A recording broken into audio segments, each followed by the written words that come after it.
Hi everyone, I just want to apologize for my lighting. I'm in my house today and the lighting is terrible. It's dark outside, so I guess it is what it is. And then my appearance. I just realized I have on like my husband's shirt from the 80s, I guess. But it was a long day. So I just want to update you on my RE visit today. I got there, I did a little bit of paperwork, not as much as I thought. And then I talked to her for about a good hour. She took a thorough history on me. We went over my miscarriages, my live birth with my daughter. We went over some family history, my mother, my father's side. We talked about my husband and his family. My husband did not come with me. I just find it easier to leave him out of it until it's his turn to go. He's just better left in the dark, you know what I mean? He's just that type of guy.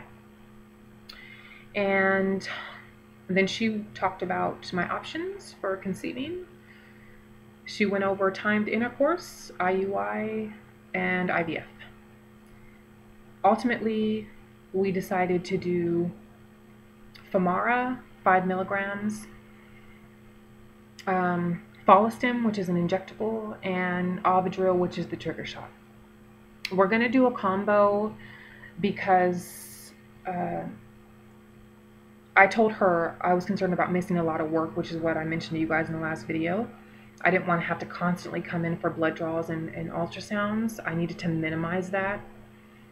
And by taking Femara, that will help me minimize that. She said if I respond real well to the Femara, then I won't need to do Follistim at all.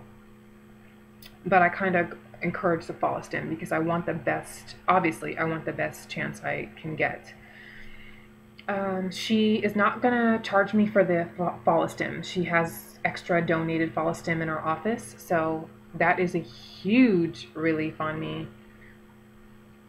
I just couldn't believe it when she said that. She's like, yeah, I'm not going to charge you. We'll just give it to you for the same price that we would do a regular IUI, which is $550. So I don't have to worry about that. I would just have to pay the copay for my Femara. And then for the trigger shot, she said she didn't think trigger shots were necessary, especially with me because I ovulate on my own. I've never not ovulated, never. I always get a surge. So she said with you, the only reason to do a trigger shot is for your schedule, for timing. She said a trigger shot will give you a definite, I'm having my IUI this day at this time. If I went on my own without a trigger shot, then it would be anybody's guess to when I was going to go in for the IUI. I opted to do the trigger shot because obviously it helps me with my schedule, which was one of my concerns. So that's how it was. Femara, 5 milligrams. I believe cycle days 3 through 7. Maybe some Follistim if I need it. And a trigger shot. Okay, so today I'm cycle day 4. I'm coming off of a Clomid cycle. So she says, why don't we do an ultrasound since you're here, and we'll do a follicle check. So yeah, I was excited to do that. Okay, let's do it. So she starts the ultrasound and she gets to my left ovary first, and we count 11 little eggs. I couldn't believe it. I cannot believe how well my body functions and why I'm not pregnant already. And then she goes over to my right ovary and we stopped counting at 12. There must have been 13, 14 tiny little eggs in there. It was just beautiful. You couldn't ask for a better follicle scan. So she was really excited about that. She's like, oh, you're going to have a great result. Kind of looking at me like, why are you even here? Kind of, you know, because it's just so, this is amazing. She continues doing the ultrasound, and then she tells me no cyst on either ovary, which is great because I've had some ovarian cyst in the past a couple years ago, but no cyst, so it's wonderful, especially being on Clomid. And then she says, she's doing my ultrasound, she's looking at my uterus, and then she goes, And as soon as I heard her make that noise, my heart just sank. I was like, ugh, I knew it was too good to be true. It was just a perfect visit. I'm getting some free injectables. I got 11 eggs on one side, 1 million on the other side. And then she says, So I didn't say anything. Then she's measuring, she's zooming in, she's zooming out. It's real quiet, cricket, cricket. And then she says, I'm going to try to say it like she said it. She says, I see something a little suspicious.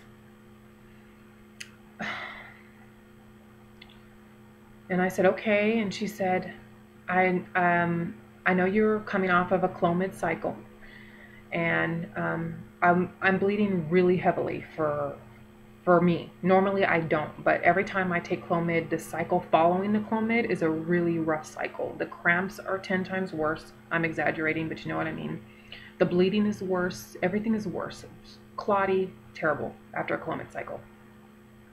So she says, I can't tell if what I'm seeing is a blood clot or if it's a polyp or a fibroid. I don't know. I can't tell what it is.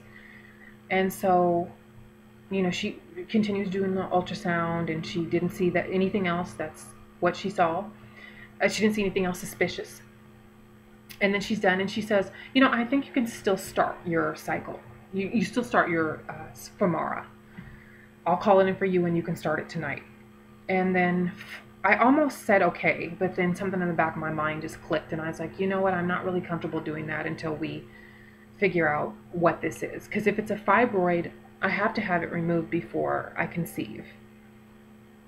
So she said, okay, you know, if you want to go ahead and come back in a week, then we can recheck it. We can make sure it's not a fibroid, and then we'll start you on your March cycle. She's like, I don't see any problems with you not getting pregnant quickly, so we don't have to be in a hurry.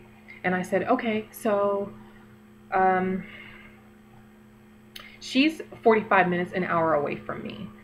So she said, what you can do is, if you want, I can write you a prescription to have an MRI done, and we can know for sure what it is in there. If you want to get it done by your house, you don't have to drive all the way out here. So I said, okay, you know, go ahead and write the prescription out. So she wrote the prescription, and she had me sign a medical records release to get some records I had done with a different doctor. And I don't want to leave anything out, sorry.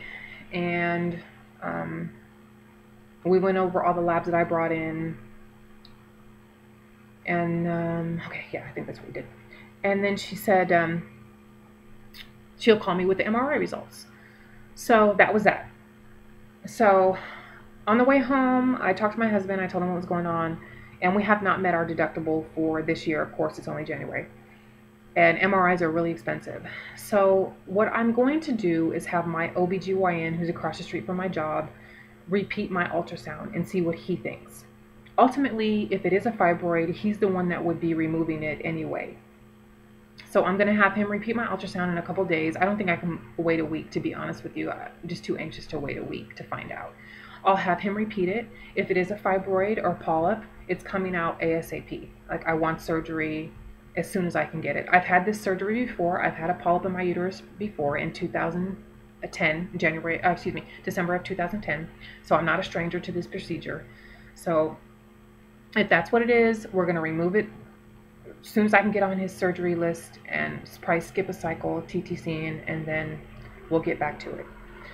If it's not a fibroid or a polyp, which, cross your fingers for me, then we will do the IUI, Femara, Follistim, Ovidril in March. I hope I didn't leave anything out. So that's where I'm at. I will come on and update you guys as soon as I see him. I'm gonna bug him tomorrow. Hopefully I can get in on my lunch break in a couple of days. I do want to let this, I do want my period to slow down, or I don't think I can wait till it's all the way over, but I do want to wait at least a couple of days before I go see him. But that was my visit. I'm trying to stay optimistic. I'm kind of bummed out right now, but I know it'll pass. And I will keep you guys updated. Okay, if you have any questions, let me know, and I will be on soon. Bye.